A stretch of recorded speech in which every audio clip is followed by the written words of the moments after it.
ইয়েমেনের হুতি বিদ্রোহীদের স্বঘোষিত প্রধানমন্ত্রী আহমেদ গালেব নাসের আল রাহাউই ইসরায়েলের বিমান হামলায় নিহত হয়েছেন।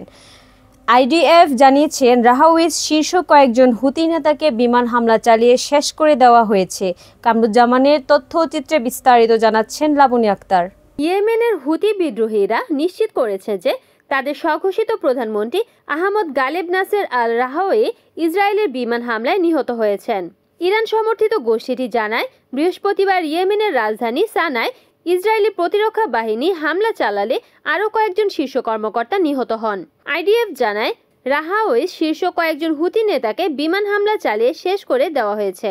2014 সালে হুতিরা ইয়েমেনের উত্তর পশ্চিমের বড় অংশ নিয়ন্ত্রণে নেয় এবং তারা আন্তর্জাতিকভাবে স্বীকৃত সরকারকে উৎখাত করে, যার ফলে গৃহযুদ্ধ শুরু হয়। হুতিরা জানায়, রাহাউইর সঙ্গে আরও কয়েকজন মন্ত্রী নিহত হয়েছেন, তাদের নাম প্রকাশ করা হয়নি।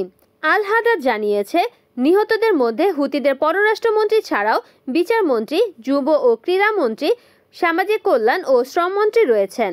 হুতি প্রেসিডেন্ট মাহাদি আল মাসতের দপ্তর জানিয়েছে, হামলায় আরও কয়েকজন মন্ত্রী আহতও হয়েছেন। এতে আরও বলা হয়, হুতি উপপ্রতিমন্ত্রী মোহাম্মদ আহমেদ মিফতা রাহাউইর দায়িত্ব নেবেন। রাহাউই 2024 সালের আগস্ট থেকে পদে ছিলেন এবং তাকে মূলত আন্দোলনের প্রতীকী নেতা হিসেবে দেখা হতো। তিনি সামরিক অভিযানের পরিকল্পনাকারী মূল সিদ্ধান্ত গ্রহণকারী চক্রের অংশ ছিলেন না।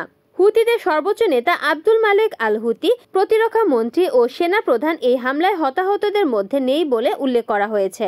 আইডিএফ শনিবার রাতে এক বিবৃতিতে জানিয়েছে, গোয়েন্দা তথ্য পাওয়ার কয়েক ঘন্টার মধ্যেই তারা হামলা চালায়। Desk news, Kamruzzaman Kamrul, NN TV.